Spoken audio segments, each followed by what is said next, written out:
BBMP news 9ಗೆ ಸ್ವಾಗತ. ಮೊದಲಿಗೆ ಮುಖ್ಯಾಂಶಗಳು. ಇಲ್ಲಿ ರೈತರೇ ಇಲ್ಲ, ರೈತರಿದ್ರು ಕೂಡ ವ್ಯವಸಾಯ ಮಾಡ್ತಾ ಇರ್ತಕ್ಕಂಥ ಜನವೇ ಇಲ್ಲ ಅಂತಕ್ಕಂಥದ್ದನ್ನ ಕೆಲವೊಂದಷ್ಟು ಜನ ಏನ್ ಬಿಂಬಿಸ್ಲಿಕ್ಕೆ ಹೊರಟಿದ್ದಾರೆ. ಅದಕ್ಕೋಸ್ಕರ ನಾನು ಇವತ್ತು ಮಾಧ್ಯಮದ ಸ್ನೇಹಿತರಿಗೂ ಕೂಡ ಮನವಿಯನ್ನ ಮಾಡ್ತೇನೆ. ನಮ್ಮ ಎಲ್ಲರ ಜವಾಬ್ದಾರಿ ಇದೆ.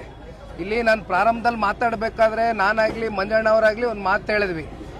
ಇಲ್ಲಿ ರಾಜಕಾರಣ ಮಾಡ್ತಕ್ಕಂಥದ್ದಾಗ್ಲಿ ರಾಜಕಾರಣ ಬೆರೆಸ್ತಕ್ಕಂಥದ್ದಾಗ್ಲಿ ಇದು ವೇದಿಕೆ ಅಲ್ಲ.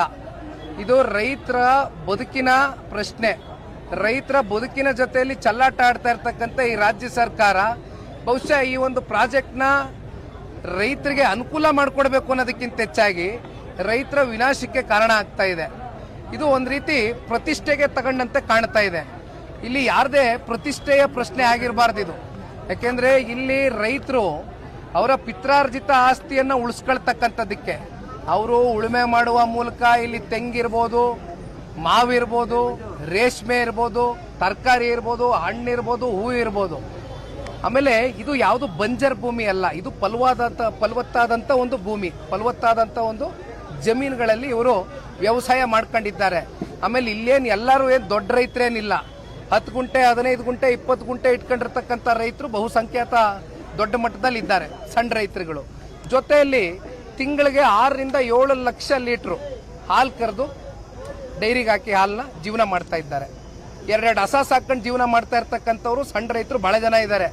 ಅವರ ಪರಿಸ್ಥಿತಿಗಳೇನಿದೆ ಆ ವಾಸ್ತವಕ್ಕೆ ಹತ್ತಿರವಾಗಿರ್ತಕ್ಕಂಥ ಒಂದು ವರದಿಯನ್ನ ಕೈ ಜೋಡಿಸಿ ಇವತ್ತು ಮಾಧ್ಯಮದ ಸ್ನೇಹಿತರಿಗೆ ಮನವಿಯನ್ನ ಮಾಡ್ತೇನೆ.